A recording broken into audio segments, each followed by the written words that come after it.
नमस्कार, आप देख रहे हैं योगी अनकट। आज योगी अनकट के इस एपिसोड में मैं आपको बताऊंगी अनुज चौधरी के बारे में। जी हाँ, अनुज चौधरी को संबल हिंसा मामले में इलाहाबाद हाई कोर्ट से बड़ी राहत मिली है और उनके ऊपर होने वाले एफआईआर वाले आदेश पर भी अब रोक लगा दी गई है। तो चलिए योगी अनकट में बिना किसी काट छाट के जरा विस्तार से जानते हैं कि क्या है ये पूरा मामला, इस मामले में कैसी कार्रवाई हो रही है और इसका यूपी की राजनीति पर कैसे असर पड़ रहा है।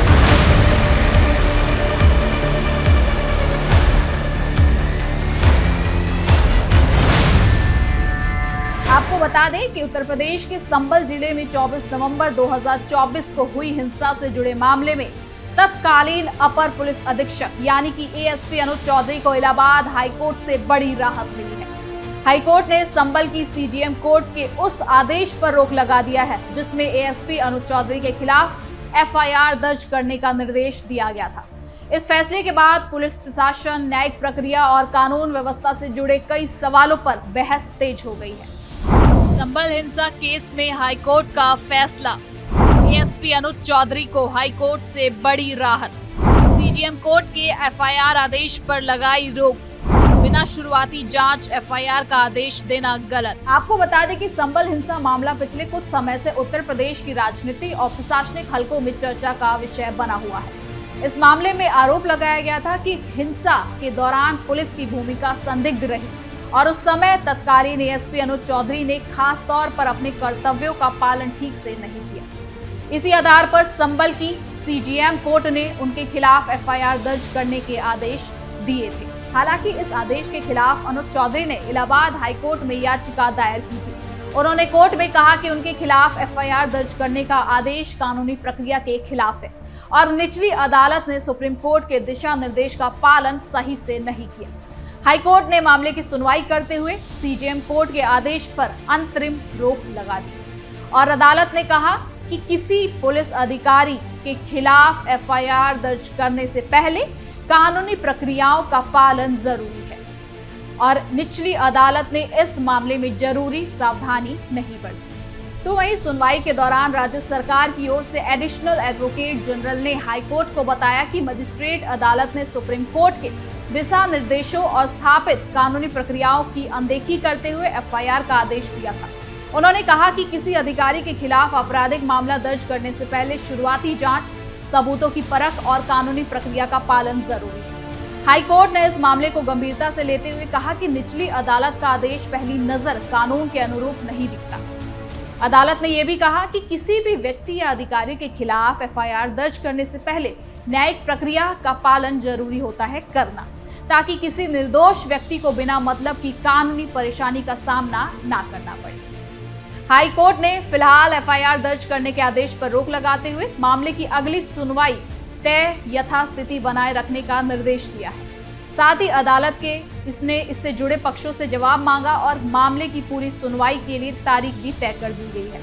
आपको बता दें कि संबल हिंसा के दौरान बेटे आलम पर गोली चलाने वाले पुलिसकर्मियों के खिलाफ पिता यामीन ने केस किया था, जिसके बाद सीजीएम कोर्ट ने अनुज चौधरी समेत 20 पुलिसकर्मियों के खिलाफ एफआईआर दर्ज करने के निर्देश दिए थे, जिसे इलाहाबाद हाई कोर्ट ने अब उस पर रोक लगा दी है। शिकायतकर्ता यामीन से दोनों याचिकाओं पर जवाब दाखिल करने को भी कहा गया है। इस मामले की सुनवाई 5 हफ्ते बाद अब होगी। कानून व्यवस्था पर उठे सवाल। आपको बता दें कि संबल हिंसा मामले में उत्तर प्रदेश के कानून व्यवस्था को लेकर लंबे समय से चर्चा हो रही है। हिंसा के दौरान कई लोग घायल हुए थे और सार्वजनिक संपत्ति को नुकसान पहुंचा था। आरोप है कि उस समय पुलिस प्रशासन की मौजूदगी पर सवाल उठ रहे थे और कई शिकायतें दर्ज कराई गई थी। तो वहीं कुछ लोगों ने आरोप लगाया था कि पुलिस ने समय पर सही कार्रवाई नहीं की, जिससे हिंसा भड़क उठी। वहीं पुलिस अधिकारियों का कहना था कि स्थिति बहुत तनावपूर्ण थी और हालात काबू से बाहर हो रहे थे, इसलिए ये कदम उठाना पड़ा। आपको बता दें कि सीजीएम कोर्ट के आदेश में ये कहा गया था कि हिंसा मामले में पुलिस अधिकारी की भूमिका की भी जांच होगी और एफआईआर दर्ज कर मामले की जांच सही से आगे बढ़ाई जानी चाहिए।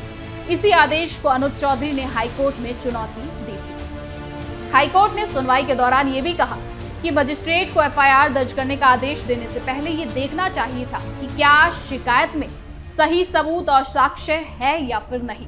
अदालत ने यह भी कहा कि सुप्रीम कोर्ट ने कई मामलों में ये दिशा निर्देश दिए थे कि पुलिस अधिकारियों के खिलाफ आपराधिक मामलों में खास सावधानी बरती जानी चाहिए। तो वहीं राज्य सरकार की ओर से भी ये कहा गया कि निचली अदालत ने प्रोसीजरल नियमों की अनदेखी की और बिना पूरे आधार के एफआईआर दर्ज करने का आदेश दिया।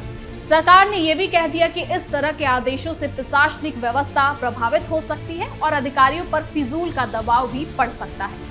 साथ ही हाईकोर्ट के इस फैसले को पुलिस अधिकारियों के लिए बड़ी राहत के रूप में देखा जा रहा है।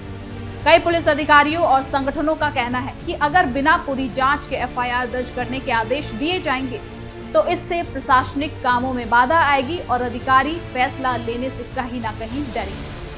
हालांकि दूसरी ओर कुछ सामाजिक संगठनों और कानूनी जानकारों का कहना है कि पुलिस अधिकारियों की जवाबदेही भी इस मामले में जरूरी है। उनका कहना है कि अगर किसी अधिकारी की लापरवाही या गलत कार्रवाई से हिंसा हुई है तो उसकी जांच होनी चाहिए और दोषी पाए जाने पर कार्रवाई भी की जानी चाहिए। इस मामले ने एक बार फिर न्यायिक और प्रशासनिक व्यवस्था के बीच संतुलन के मुद्दे को सामने लाकर रख दिया है।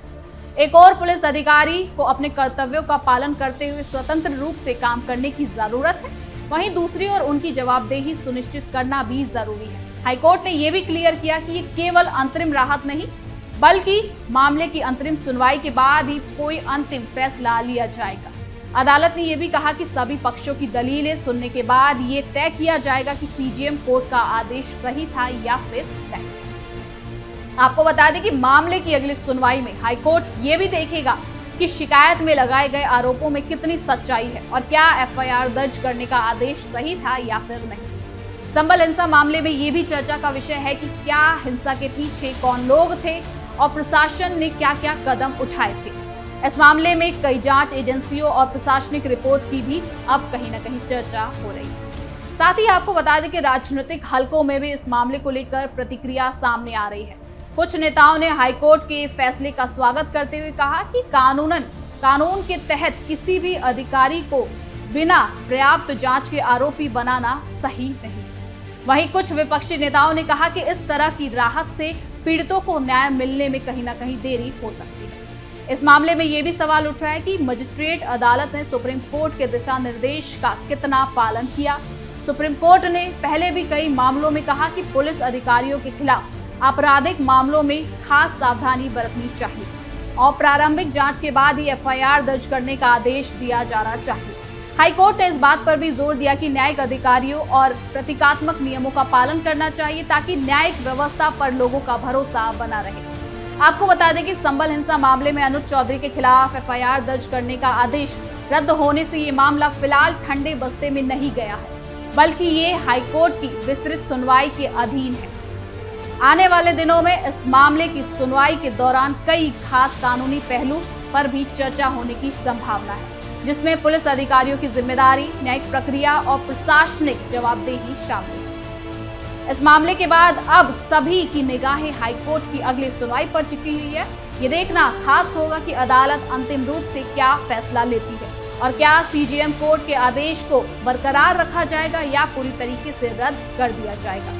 फिलहाल इलाहाबाद हाईकोर्ट की अंतरिम राहत से अनुज चौधरी को बड़ी राहत तो जरूर मिली है, लेकिन ये मामला अभी पूरी तरीके से खत्म नहीं हुआ है। न्यायिक प्रक्रिया जारी है और अंतिम फैसला आने तक इस मामले पर राजनीतिक और कानूनी बहस भी जारी रहने की संभावना है।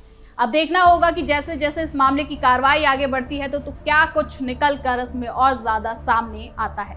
तो फिलहाल के लिए योगी अनकट में इतना ही। देखते रहिए कैपिटल टीवी उत्तर प्रदेश। कल फिर मिलेंगे नई खबर के साथ। धन्यवाद।